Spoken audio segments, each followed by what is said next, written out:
Hi, good evening and welcome once again to the Gildarie Freddie Kissoon show. We also coming to you live on YouTube. You can get it there also on Daybreak News. Wherever you are, whatever it is that you're doing, a good night to you, a good morning to you. Thank you as usual for joining us. It's always a pleasure.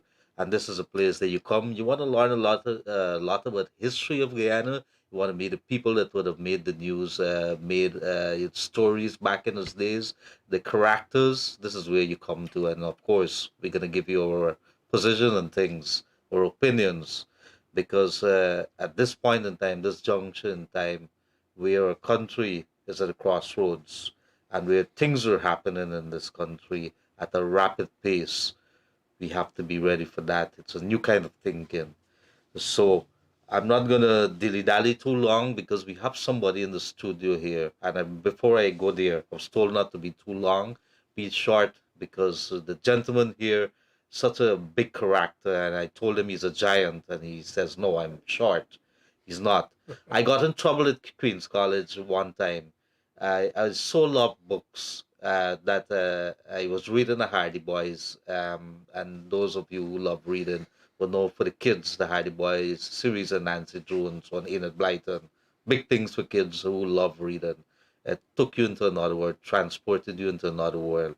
And my teacher, Miss Macpherson, who was Godwin Macpherson, wife of the army, she was my English teacher. Really loved that lady with Miss Blake. And I was reading in class and they seized that book. And she took it and she put it on a desk in the staff room. And I was contemplating at one time to break into the staff room and to retrieve my book because the book I borrowed from somebody. And in any case, I didn't finish the book. That was how much I love reading. The gentleman in our studio today is a writer. But enough said. Freddie Kissoon, good night to you, sir, and over to you. Thank you, Leonard. For those of you who are looking wherever you are, I know we have viewers from all over the world because Guyanese are all over the world, and some Guyanese are married to non-Guyanese, so they look at the show. This country has produced some outstanding scholars, and tonight we have in the studio one of Guyana's outstanding scholars. He has written 8 books on literature and 3 books that are collection of his poems. I tried to persuade him, and I've succeeded, that he'll be reading a few of his poems. He is Professor Emeritus at the University of Warwick. He served as a professor for decades at the University of Warwick, and then he was the head of the Center for Caribbean Studies at Warwick, which has now been renamed Yisu Prasad Center for Caribbean Studies at Warwick. He has been 5 years as ambassador to one of the great countries of the world, and perhaps one of 2 of the superpowers in the world today. And he was our ambassador to UNESCO. That is a very long curriculum vitae. Before I go to my first question, I have to thank him for the Tetley tea he brought from the UK for me. My wife's like Tetley tea, and I think I am going to thank him on behalf of Leonard Gildarie for the Scottish biscuit he brought for Leonard. So, our guest this evening is accomplished Guyanese scholar David Dabydeen, Professor David Dabydeen, Dr. David Dabydeen. David, I don't think I could call you anything other than David. I don't think I could say Professor Dabydeen. You're such a modest, ordinary, appear very ordinary. I think of all the scholars I have met, I've known you in very informal circumstances. The last time we socialized was at Moses Nagamutu's home years and years ago. And you have this trait, this character of just being an unassuming, modest person. I would say of the school of scholars that Guyana produced, you are certainly, of the famous names I have met, you have certainly one of the modest, prominent citizens this country has produced. And therefore, I'll take the liberty of calling you David. David, it's a pleasure being here. And you know, of course, our famous journalist, Leonard Gildarie. We are not going to get in all we want for the hour. But let me ask you the question that every interviewer asks a cricketer, a sports person, a entertainer, a singer, a movie star. From time immemorial up to February 2023, which is the fictional literature that you will put number one on your list? I think all of our viewers would like to hear which is David Dabydeen number one fiction. Written by anybody? Anybody Anybody from in the time world? immemorial to the, all any era, any time. I would have to say D.H. Lawrence's The Rainbow, or indeed his novel Women in Love. I have Women in Love, and I love the movie starring Oliver Reed. Why that number one? Because sometimes when something is written by a great writer like D.H. Lawrence, and you read that passage, you suddenly realize it could not be written in any other way. It's almost like a final description of an event or of a character or an emotion. You think it cannot be bettered. It cannot be superseded or surpassed in any way. I like Sons and Lovers. To me, that's the D.H. Lawrence book I like. Yeah. Sons and Lovers. Sons and Lovers is also a terrific book. But you choose that. Well, it could have been Sons and Lovers. I did that for my A-levels. It's a standard text now in schools. But Lawrence was also a very fine poet. In fact, the critic Alvarez said he was probably the best poet of his generation. Maybe. And he was a great essayist as well. Maybe Gildarie could ask you what is your number two. But after maybe I should. The greatest piece of writing for me is King Lear. Shakespeare's King Lear. It is just something that cannot be done again. And you know, because you live in England, I live in England, it doesn't really matter where you live. But when you're living in a country with D.H. Lawrence and Shakespeare and so on, it's hard to be a writer because you gotta measure up to that. David, I'm going to put you in the spot. You can't measure up, you know. And the same with Derek Walcott. And how do you measure up to Derek Walcott or V.S. Naipaul? You know, my generation of West Indian writers are bound to fail in a sense because it's Naipaul and Walcott and Brathwaite, you know. No, but David, I want to put you in the spot. From all my life interacting with people, I'm talking about Shakespeare, King Lear is never number one. It's either Macbeth, it's either Julius Caesar. What King Lear? I certainly don't. I have Macbeth as my number one Shakespeare, and then Julius Caesar. Well, I suppose you're right in your choice, and Hamlet and so on. I just find that it's a tragedy of a king brought to the level of a peasant and having to experience for the first time what it is to be homeless, powerless, cold, without family. You know, it's an extraordinary reversal of somebody's fortune.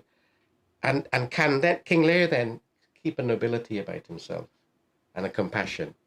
So these are really big questions, you know. Let me tell you something that Seamus Heaney, the great poet, gave me for free. Just over a curry we were talking. And he said to me, David, there is a great difference between the expression of grief and the expression of grievance. Grievance is when you moan and complain and whatever, or you have an ideology that is somehow not accepted, and therefore you're in a situation of grievance. Grief is what you feel when your wife or your child dies. You know, grief is that kind of universal emotion of hopelessness and at the same time a desire for something that transcends us. So that's what I find at the core of King Lear. Grief. You know, one of the problems that I have, Freddie, and I really got to correct that. I guess it's on my You have bucket many list. problems. I like that. I haven't been reading enough, and I have a list of books. I see the table, and I know you're going to show it to us in a very little while. To hear somebody writing 7, 8 books, or even writing any book at all, is something that This I admire. gentleman here Right, has prolific. 11 Yeah, books. it is This how the something. human It is gentleman here something has that 11 I books. really admire, and I really got to catch up on my reading. I read Dan Brown, Da Vinci Code, and that was so fun, right? But really, there's some serious literature out there. I will remember in school, I was trying to read Miguel Treat, Yeah, P.S. yeah. Naipaul, and I had a difficulty in reading it because it's so deep language. You really had to sit down and pay attention, and I was losing focus on it all the time. Eventually, I got drunk it and said, "Wow," because there's so many characters and so on that you were talking about, and it really you could see you could do the parallels to our society in Guyana. But David, I'm always going to be the journalist in Guyana or the reporter in Guyana. And I want to jump, and I know Freddie's going to bring you right back into here, but you were the ambassador of a country which Guyana has close relationship with. Yes. And we know the history between Guyana and China. Yes. At a point in time when nobody was coming to Guyana, Guyana was getting help from China. And it's only now Guyana is the most attractive woman. I liken it to a woman. Everybody's coming here and they want a piece. Money's to be made, and there are opportunities. Um, is our relationship with China going to change dramatically uh, in the few years? Because we don't need so much of money that we would have needed, let's say 10 years back from them. Is our relationship with China going to change dramatically because of our newfound wealth? Um, can I first of all say a few things about China before I Sure. answer your question directly? Um, what many of us don't know is that up to the end of the 18th century, China was the world power. They called themselves the Middle Kingdom because they believed they were in the center of the universe, center of the world. It had the largest GDP in the world. Yes? In 1792, the King of England sent an envoy to China to ask to open up an embassy. And the emperor said to him, "No, you're too small for us. The goods you produce are of no worth to us," and Hmm. sent him back home. That's how powerful China was until the British then decided that the only way they can get into China is to invade because they wanted to sell opium to the Chinese. So there were two opium wars, as you know, Yeah. which lasted for about 12, 13 years. And the British won, and the French also got involved in selling opium. And that was the beginning, in the middle of the 19th century or thereabouts, of the humiliation of China, which continued all the way into the 20th century with the Japanese invasion and so on, right? Now China, in 40 years, having opened up its economy, has done something that is unprecedented in human history. It has removed 800 million, 700 million people from abject poverty. It started off in 1979, 1980 as a poor country. People always on the brink of starvation. And in 40 years, there's this astonishing outburst of energy and creativity, which is contemporary China. And we have to admire that greatly. Um, the second thing I will say is about China, it has a system of democracy. In the 1980s, I think, the president of China, the chairman, invited the Carter Center to advise on free and fair elections at the village level. Hmm. Now, there are 600,000 villages in China, uh, which means that 75% of the population live in villages. Things are changing now because of rapid urbanization. But at the village level, the Carter Center supervised elections, trained election officials, etc., created databases, computerized things. And at the village level, one person, one vote. That is democracy. So that's another. China's a very complicated society, you know. Now, to answer your question directly, um, you we're still a small country and a small economy, you know. And if you're dealing with China is the future, America will always remain the future as well. So if you're to deal with major economies like that, massive populations, massive resources, the China BRI Belt and Road Initiative is the largest foreign investment program at the moment, right? And obviously, you have to connect with that. You have to connect with the Chinese economy. The whole world is. Mm-hmm. So the Chinese also own 25% of our oil. CNOOC. Yeah, Yeah. yeah. I should imagine that there will be a lot more, certainly more than when I was there, when we didn't really have oil. So the Chinese were not really, they bought, I don't know what they bought from us, but there was little that we had on the table that was of interest to the Chinese. Now, because of oil and downstream and upstream activities, I should imagine you'll get a lot more Chinese now in the country. Mm-hmm. The other thing I should say to you, Chinese are master builders. I've seen some of the bridges they've built out into the sea, and it's just a miracle, you know. And you see some of the skyscrapers they built in Shanghai and so on. They're master builders. And I know, for example, I'm not involved in politics in Guyana, but when the Marriott Hotel was being built, there was a lot of criticism that the Chinese, most of the workers, the builders were Chinese. Well, that's because we didn't have the skill set that the Chinese have. But they did employ drivers, people going to market to buy millions of dollars of vegetables and food, quarry, sand. And then when the hotel was handed over, we run it, Guyanese, yes.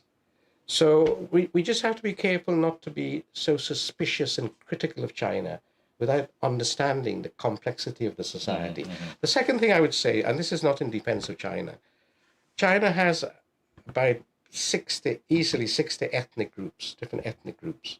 That's an enormous amount of ethnicities to manage, you know. And then you've got over 1 billion people. 1.3 Yeah. or 1.4. And not growing. But China's abiding fear is that it might collapse as the Soviet Union collapsed, which is why the centralization of power and also arousing a sense of patriotism in the people is very important to China. So we will have to deal with China. And if we're dealing with China, let's deal with China with knowledge and respect. That's all I'm saying. We're going to come back. We're going to come back to David Dabydeen's books and his poem. But the China thing is just too fascinating. It is. So let's just stick on China and we'll watch the time. But we have to come back to what you're known for. But I think we like to have your thoughts in China. David, it was generally perceived or generally accepted by international relations experts in the 60s, 70s, 80s that the Soviet Union was not really on par with the US in terms of technology, military might, global influence, the economy. And so you had a Cold War in which two huge superpowers were pitted against each other. But as a student of international relations, I always found that the Soviet Union was the weaker of the two. International relations have been transformed in a way that we still to grasp it. China seemed to be the equal to the US when you take in the variables, land space, technology, population, global influence, economy, all the vibes coming out of the US that this is going to be a zero-sum fight. My question to you is China the leading superpower when you look at the variables, when you look at where they are? They're all over the world. They're building things in Uganda, building things in Kenya, they're building the airport in Guyana. We didn't have that kind of presence in the third world of the Americans and the Russians. But when you think about a superpower... Yeah. Well, if you just focus on one aspect of contemporary life, which is technology, the Chinese were the first to land a vehicle on the dark side of the moon. I mean, that's amazing. The Chinese now have a space station. So the Chinese, in terms of technology, are rapidly catching up with America. But don't forget, America has this profound regenerative ability. So by the time the Chinese make a fantastic phone like that, Apple has gone another way, right? So it is a competition, but sometimes competition spurs excellence and creates excellence. Yes, Absolutely. and I think that I think we finished with Cold War situations now. This balloon situation is a lot of hot air, if you excuse the pun, right? You know. Interesting point. Um, there will be cooperation. There has to be cooperation between the two giant economies because it's to their mutual benefit. There will be competition for markets inevitably, but that happens anywhere, whether you're China or America, and there will be competition for geopolitical influence in the United Nations, for example, so that Chinese views can be discussed and have an impact in countries. So obviously China wants Chineseness to be accepted and respected in the world. And maybe one of the reasons they do put a lot of money into foreign aid is because they need friends. Yes, you need friends. China only emerged recently. How many people in the world can speak Chinese? I think it was the president of Singapore, who was Chinese himself, who said that the major obstacle to Chinese globalization is the language, Yeah. Mandarin. It is. So the Chinese, I mean, I was pleased when I was in China to be able to persuade the government to set up a Confucius Institute in Guyana at the university because we need to learn Mandarin if we're to be part of that global world, which will be dominated by America and China. But excuse me, But I don't think it's not a zero sum. It's not like the Cold War. but the Americans are serious about this competition. well- They seem to have an obsession that China wants to No, rival them. but Freddie, anybody who's going to be on top of the world or on a pedestal there, and you're going to lose it, you're going to be worried about that. And I don't think the America, if you're off that pedestal, it's unlikely you're going to get back in there very quickly. So I think it's an issue America is fighting desperately. You look at technology, and you're right. Your analysis of it is so right.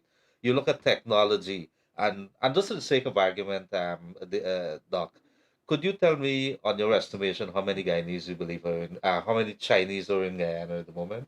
You mean now? Yes, just estimate, guesstimate. I don't know, probably maybe 20,000. All right, let me tell you why I I asked only you that. guess. Let me tell you why I asked that. Chinese are very strategic and they're very smart. You drive along Mandela Avenue, and there's a mall that's being built there. Yeah. Opposite the Botanic Gardens. No. Forget the opposite the Botanical Oh, Gardens. another one. Oh, that's going It up is, by it is, the Chinese embassy is here. Yeah. The mall is here. Yeah, that's How opposite the do how Botanic does a Gardens. Chinese embassy, or how does any embassy allow a commercial business to be wrapped around that embassy? It Well, is understand what is happening here. It is how serious the Chinese are, and what they're looking for in Guyana. And I'm not discounting any kind of benefits that the Chinese will bring to Guyana. We need all the help that we can get, but people got to start understanding. I live in Diamond. Along the access road in Diamond, I think there's about, I say about 12 Chinese supermarkets just along there, and you could count them 10 buildings away are not Chinese. The new road that the government has opened now, linking Diamond to Mocha Road. There's one there just at the beginning where Mocha is, and I think about five more going along there. They're here to stay. All the small corner shops and so being pushed out. Now, that's not something we should be very happy about, but the reality, competition is there. But things have dramatically changed now. but I you're not believe looking that. at the cultural. You're not looking at the cultural philosophical side to it. When the Americans and English were the dominant power in Guyana, they didn't do what the Chinese No, I'm not did. blaming anybody, but You it know, isn't you what we can have see to live with. Chinese. You can see Chinese shopping in Border Market. Of course. None of the Americans, even with all of them here with the oil thing, they're going to send their driver. Could you go and buy 2 zucchini in the market, please? The Chinese guy in that company is going to go with his friend in Border Market. And that is what the Americans and the British should realize. that there's a cultural difference. The Americans and the Western people have this sense of superiority. You know, that's why the president of Guyana said, no gated community, no ethnic gated community. The Chinese don't live in no ethnic gated community. They're there in Charlotte Street, they're there in Tamari, they're there in Port Morant. But when the Americans and the British come, it's an enclave. And that is where the Chinese are going to beat the Americans. But David, we're going to come back to politics. These are just 3 of the books of the 11 books of Professor David Dabydeen. A Harlot's Progress. I think this won the Guyana Prize. Yes. This won Yes. the Guyana Prize for fiction. A Harlot's Progress. I'm sorry we don't have all the 11 books here, but these are 3 here that we're showing you this evening. A Harlot's Progress reinvents William Hogarth's famous Prince of 1732, which tells the story of a whole, a Jewish merchant, a magistrate, and a court doctor bound together by sexual and financial greed. The Dabydeen novel endows Hogarth's characters with alternative potential lives, redeeming them from their cliched status as predators or victims. This is one of the better books to come out of the Caribbean the past 10 years. Then there is The Counting House. I like The Counting House. I must say I like The Counting House more than I don't know why, but to me this is more of, what shall I say? This is more of a philosophical. This is more of a philosophical novel. A Counting House. Set in the 19th century at the height of the British Empire, The Counting House followed the lives of Rohini and Vidya, growing up and getting married in a small Indian village before being seduced by the tales of the Promised Land and the riches they will find there. See, I told you about philosophy.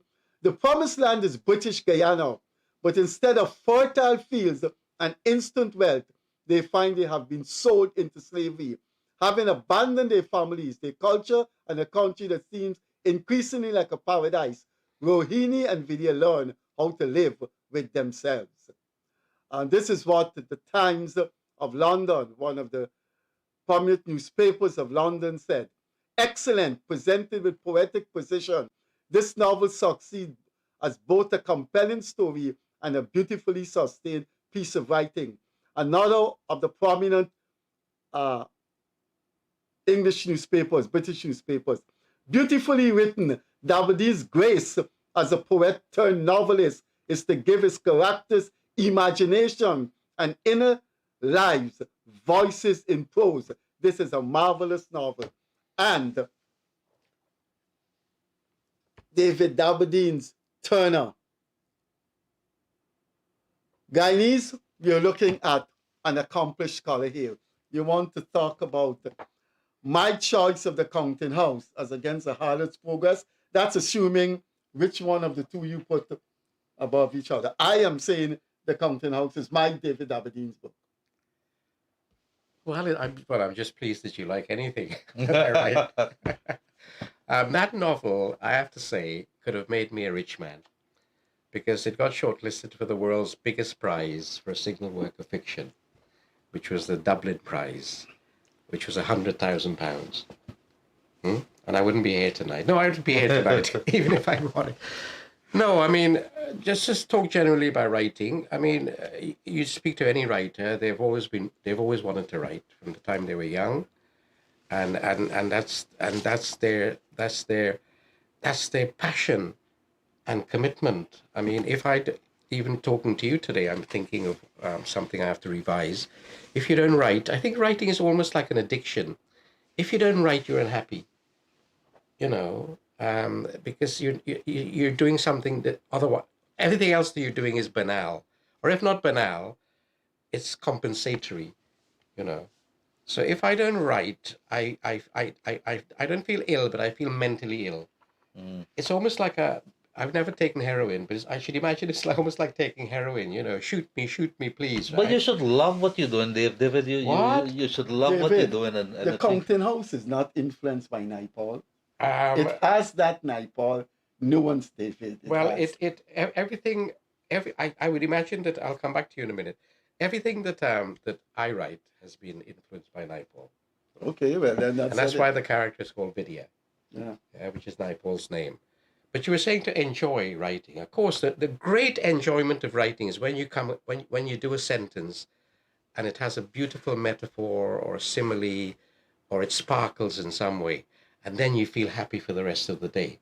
But when you come to write, it's painful because you have a blank page which you have to fill. You got to fill that blank page, right? And you'd rather do something else, except that the blank page keeps seducing you, and you have to fill the page. And at the end of the day, when you fill the page, I only write one page a day. You're very happy. We had a boy named Michael Jordan that used to work at the Kiteshore News with us. Marvelous writer. He loved the crime stories and he was heavily behind that. I rather suspected, I never said anything. I guess he's not going to be upset with me tonight. But I rather suspected that he took many time off from Kiteshore News to write a book. He wrote a book named Camarang. And I read that book out in maybe less than a 48 hours because I had to stop and work and so on. And then I early this week we saw Dave Martin there, and a few days back we had Mahadir Shivraj here as well. Freddie was fortunate both times to interview them, and I was not here. But it is interesting from the perspective of what the talents of our Guyanese, and that is what makes me very happy. Because for a long time we've been looking elsewhere out of Guyana at other countries, at the artists, at the celebrities, and we're saying, boy, I wish that we could be living in that place where we have the people who could do that. But all along, we have the talent here, which brings me to the question, um, how much really should the government be doing? Or rather, how expensive it is to really build the kind of love, the kind of appreciation that we should have in this country to really push our artists and our sculptors and our actors and so on. It's going to be a lot of money, right? And where's it supposed to come Well, from? I don't know about the money, but I do know that I'm really glad the government, after 7 years, the new government, has resurrected the Guyana Prize for fiction, for writing, for Which poetry. shows an appreciation. Well, not only has the Minister Ramson recreated the prize, revived the prize, but he's added two dimensions to it. One is non-fiction, autobiographies, biographies, history books, but one for children, young people, uh, for girls and boys. So that's a tremendous way of encouraging young people to feel that there's a reward to be had, not necessarily a financial reward, but a recognition to be had for anything that they write. And you know what? If that Guyana Prize continues, it could be a real catalyst for literary work production. Because if you look at the BOCAS in Trinidad, Trinidad is a breeding ground for new writers because of the BOCAS, because the BOCAS festival is probably the most prestigious and substantial festival, literary festival in the whole of this region. It's very well respected in Europe as well. People come from all over the world to Trinidad for the BOCAS festival. So the Guyana Prize is working, I think, towards that goal of becoming really substantial and being and getting to be known internationally. Um, but then I agree with Ramson completely, the minister, that he says that we need to do more and more workshops for young people. Published writers or established writers should be engaged to do more workshops with Should new and people, emerging let me writers. disturb you there. Yeah. Should people come off the phone and start reading more the hardcovers and everything? Well, if they're reading Kindle books, that's fine, right? That's That fine. That's fine. generation. That's There's a fine. there's a generation that reads books on the internet. Mm. Once you're reading, you know, and when you're young, even if it's reading a newspaper, it's reading. The act of reading can trigger off reading in different forms. So Yes. you might be as a youngster reading a newspaper, and then you may play around with the novel, and then you might like the novel, and so on. Right? The reading is the important thing. There are many there are writers who sometimes, well, not many, but some of them write to me to say, what is the best advice you can give me for me wanting to be a writer? And I just say, read, because you have to learn from the masters and mistresses, as it were. Of course, read it. I think it's inappropriate. I'd like to do it. I want to do it this evening, but I wonder what the viewers would say. Here you have one of the best literature experts in your studio, and you reading from the man's poems. Let the man read his poems himself. Let the man Let's choose read one and let. Yeah. David Dabydeen book of poem. It's entitled Turner, New and Selected Poems. We can't have David Dabydeen here and not read some of his poems. I wanted to say one or two, but no, I'll say some. One. So we can talk Gildarie, this is a vote. I say more than one. Say one. Let the man start with one. Yes. We're reading something. Which is the one you like, David? I'll read something that I suppose that a poem I wrote. I was giving a talk at the University of London on the black presence in Britain in the 18th century, as black people were represented in art in the 18th century and in literature, and I was talking about slave narratives, British slave narratives, and so on. Because that's what I've done a lot of research on.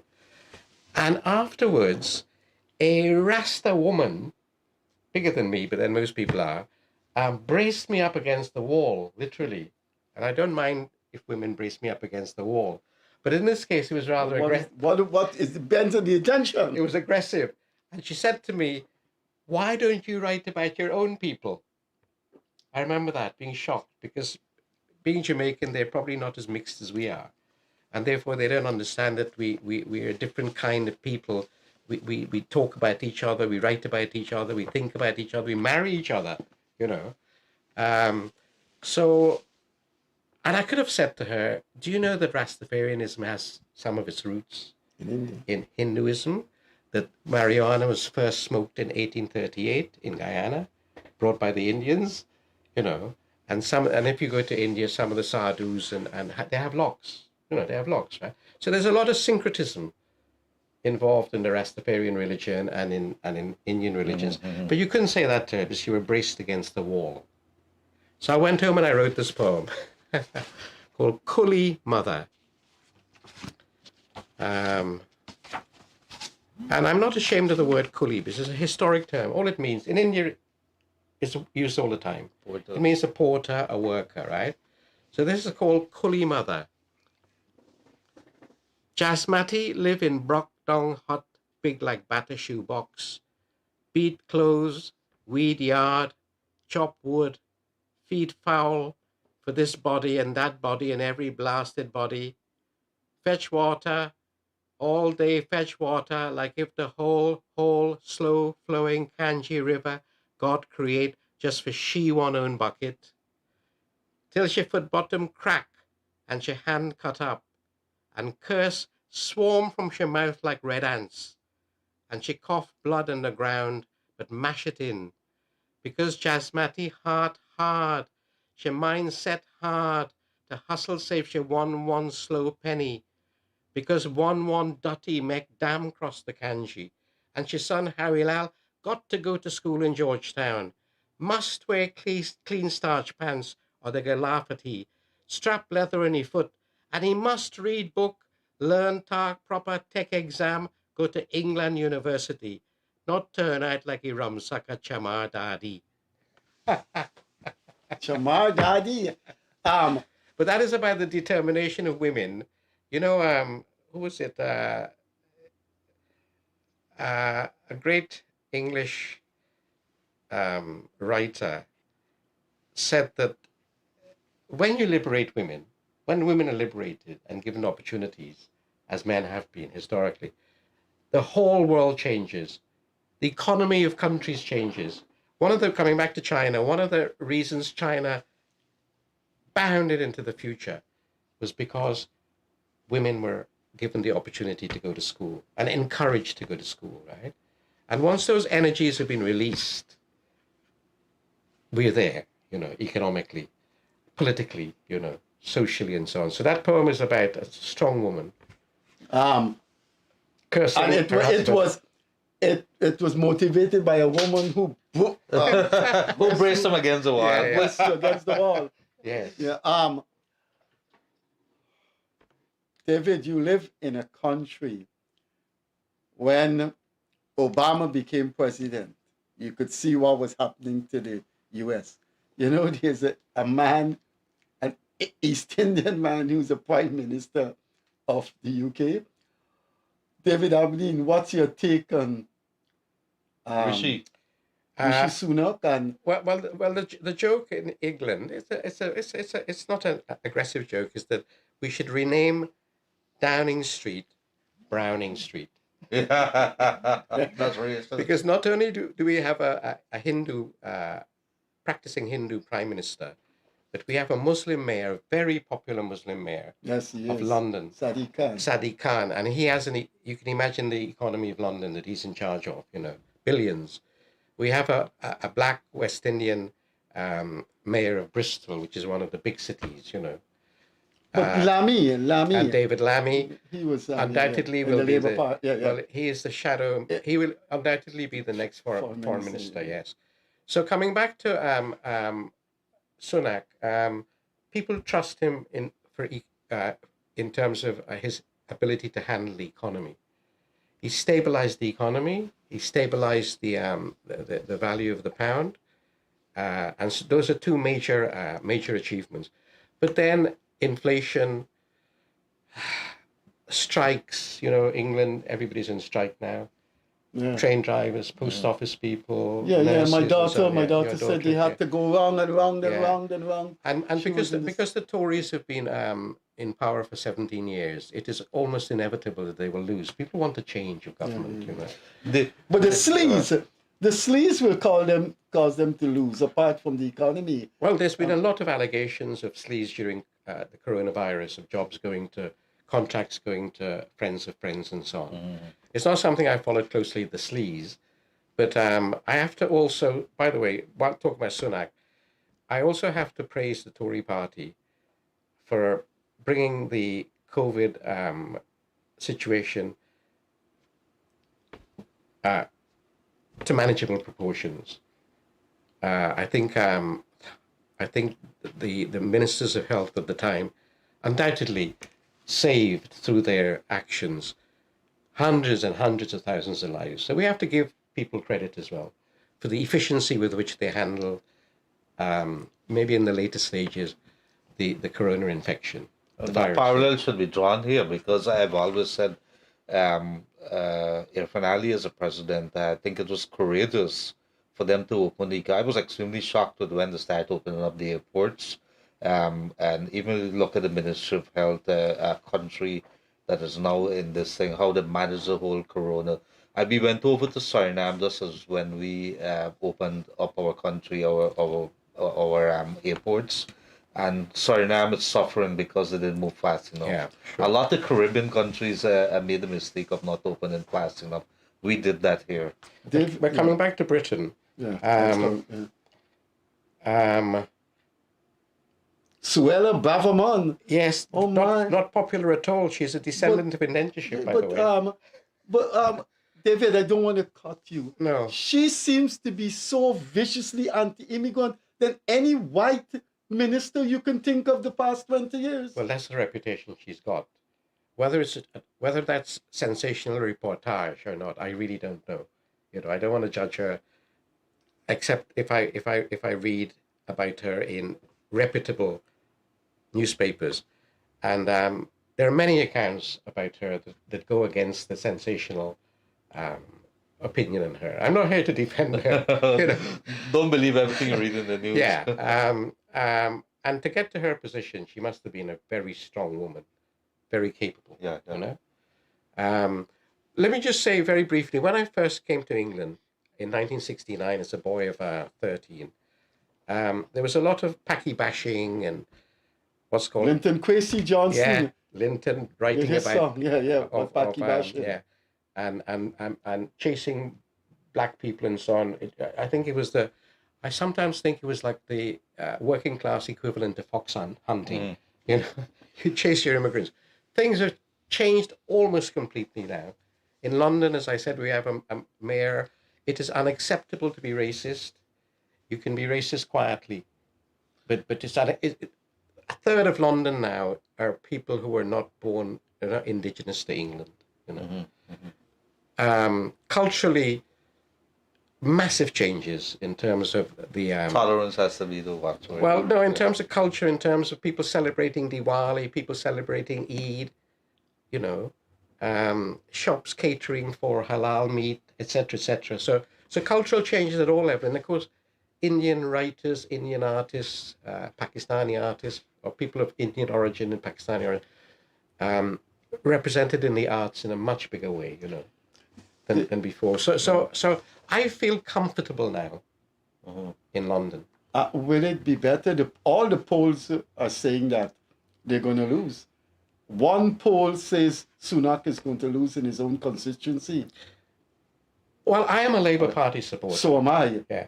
I am So a big Labour I'm supporter. looking forward to the time when Labour Party gets back into power, and David Lammy becomes the Minister of Foreign Affairs, because I have a tremendous admiration for him.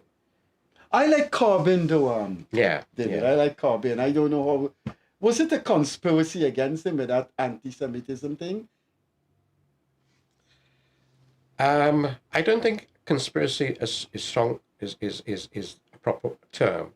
I think there were people in the Labour Party who were anti-Semitic, or were deemed to be anti-Semitic because of their support for the Palestinians, and because of their criticism of the apartheid system that occurs in Israel.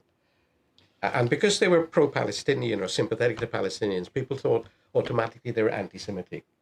And no doubt some of them were. But it's Corbyn. But it's Corbyn is above that. You know? Ambassador, Yeah. ex-ambassador, former ambassador. I want to ask you to put on back your hat as our representative to China.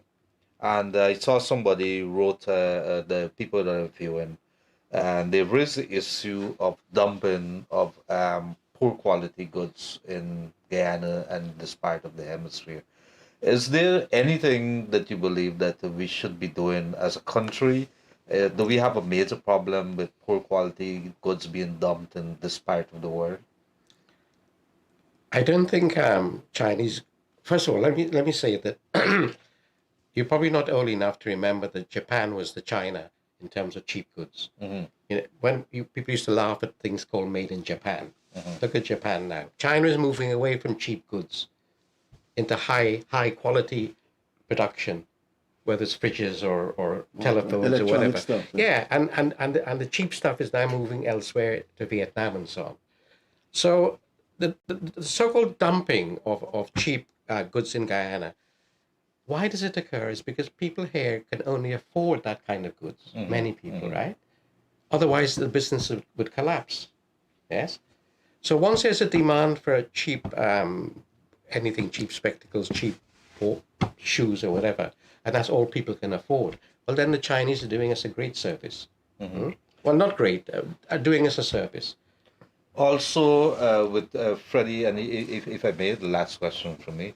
No, we got time. Yeah, Yeah, we'll have to there has been a debate over the last 5 7 years since we have oil with us, and this has been something. It is raged where the media has been pulled into the fray. The media has been leading. I think Kaiser News has been one of the leaders of that. When you have an agreement, and we do happen to have an oil agreement, which came from the PSA back when Janet Jagan would have signed it, and then there was a minor adjustment with the percentage royalty that we were getting from 1 to 2%. Should the government, or would it have been wise for this government to move towards a renegotiation, or that's bad business? I want to hear your thoughts on that. Well, I can give you an opinion as a writer, Yes, sir. not as an economist or as a politician. I'm just a solitary writer here. I always like the idea of renegotiation, because I do that all the time with my publishers. You know, they say, I'll give you so much royalty, and I say, no, can we renegotiate? Let me be serious now. Um, there is a there seems to be a concern that the American government might be critical to the present government if renegotiation with Exxon starts. I don't think so. Exxon is a small part of the American economy, you know, and if there is a demand for renegotiation in the society, and if the government in its manifesto had promised or pledged or promised to look again at the contract, then I don't see any reason that renegotiation can't take part on the basis of making that agreement, bringing it to an international standard. I don't know whether it is of an international standard or whether we got, well, it seems that we got the wool pulled over our eye. Yeah. You know that phrase? You know? Yeah. Yeah. But I speak as somebody who is, I don't live in Guyana. This man is the wiser than me in all matters political. But I just give you an opinion. Yeah, the reason I raise that And of is, course, if Exxon is discovering new oil wells, would renegotiation of the original contract be possible? interesting. The reason I raised that, I think it was President Ali was at an event with the Guyanese shore base, which is the Monishwa's place in Houston last week, I think it was, and he did raise that that renegotiation. And while he didn't name the place, he says, "Look right across the Caribbean," and I think he was referring to Venezuela. That's my opinion about when I think Venezuela broke the Exxon contract, and there was that issue that came up with the Americans and them. But I rather believe that's not something that's going to happen. The government is probably not looking at But you it. see, I think David's opinion is very No, that's his David opinion. and it's very guarded. Right. He said, "Look, I am a professor of literature. I can't." But one of the things he said is that he predicts if the contract is open for negotiation, the Americans would not object. That is based on a feeling. It's a different ball game if the Americans say, "We come in here to invest in a country that nobody knew about, and now you want to, you know." I think renegotiation, it cut both ways. You can have the French and the Europeans saying, "Look, we go in there, and after 2 years they want to renegotiate." So I don't think it's such a clear-cut thing. The other thing is when we stay outside, we are not in the vortex of international agreements and these big multinational companies and the pressure they put on you. That's just my thing. Yeah, but I it's- want to get back to we can't let him go with one poem thing. You want to vote again? I vote for another poem. People love your dramatics. Put your hand up.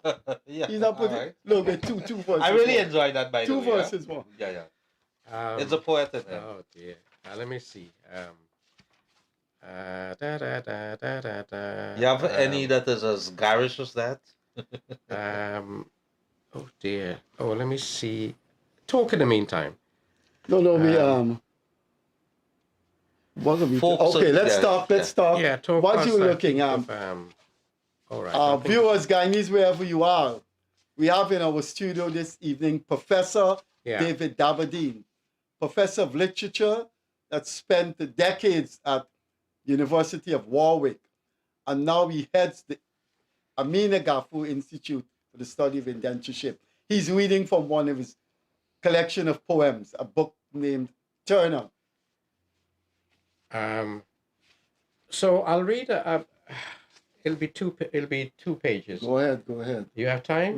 This tape is going to be consulted when Right. someone writes your Okay. biography. So who would be bothered to write my biography? Eh? You don't know. No, it will be. So this is a passage. It's a long poem called. This is which is about this African slave trade and the dumping of Africans overboard and things that we've read about, right?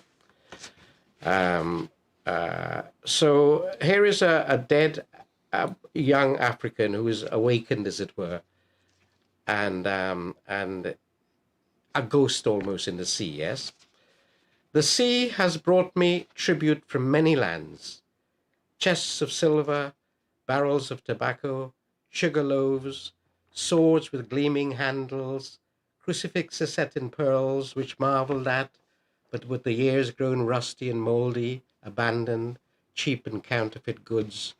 The sea has mocked and beggared me for centuries, except for scrolls and different letterings, which before they dissolve I decipher as best I can. These and the babbling of dying sailors are my means to languages and the wisdom of other tribes. Now the sea has delivered a child, sought from the moon in years of courtship, when only the light from that silent, full eye saw me, whilst many ships passed by indifferently. She hides behind a veil, like the brides of our village, but watches me in loneliness and grief for that vast space that still carries my whisper to her ears, faster than the circumference of the sea that so swiftly drowned my early cries in its unending roar.